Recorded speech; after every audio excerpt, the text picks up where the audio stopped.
નવસારીમાં અકસ્માત બાદ રોડ પર દૂધની નદીઓ વહેતી જોવા મળી। નેશનલ હાઈવે 48 પર દૂધ ભરેલા વાહનનો અકસ્માત થયો છે, ત્યારે વેસમા ગામ નજીક દૂધ ભરેલા વાહનને અકસ્માત નડ્યો। અકસ્માતને લઈ ટ્રાફિક જામના દ્રશ્યો પણ સર્જાયા હતા। ત્યારે નવસારીમાં નેશનલ હાઈવે નંબર 48 પર દૂધ ભરેલ વાહનને અકસ્માત નડ્યો હતો। વેસમા ગામ નજીક આ અકસ્માત સર્જાયો હતો। રાજન રાજપૂત વધુ વિગતો જણાવી રહ્યા છે। રાજન, નવસારીમાં એક દૂધ ભરેલા વાહનને અકસ્માત નડ્યો છે, શું માહિતી?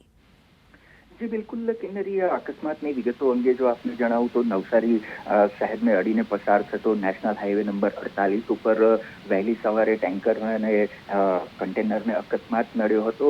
એ અકસ્માત એક દૂધ ભરેલું વાહન પણ આમાં સામેલ હતું। એ દૂધ ભરેલા વાહનને અકસ્માત નડતા દૂધની નદીઓ હાઈવે ઉપર વહેવા લાગી હતી। દૂધના જે પેકેટ છે એ હાઈવે ઉપર પડ્યા હતા। અનેક કેરેટ દૂધના જે હોય છે તે પણ હાઈવે ઉપર ઢોળાયા હતા। તેને પગલે એક તબક્કે આ વિસ્તારની અંદર વહેલી સવારે ટ્રાફિક જામ જેવો માહોલ સર્જાયો હતો। ઘટનાને પગલે ગ્રામ્ય પોલીસ જે છે તે તુરંત સ્થળ ઉપર પહોંચી હતી અને ટ્રાફિકને ક્લિયર કરાવવાનો પ્રયત્ન કર્યો હતો। થોડા સમય બાદ જે સામાન અને દૂધ સહિતનો જે વેરવિખેર હાઈવે ઉપર થયો હતો તેને હટાવી લેવામાં આવ્યો હતો અને ટ્રાફિક પૂર્વવત કરવામાં આવ્યો હતો। આ અકસ્માતની અંદર હાલ કોઈ જાનહાનિના સમાચાર નથી। જી ધન્યવાદ રાજન આ માહિતી માટે।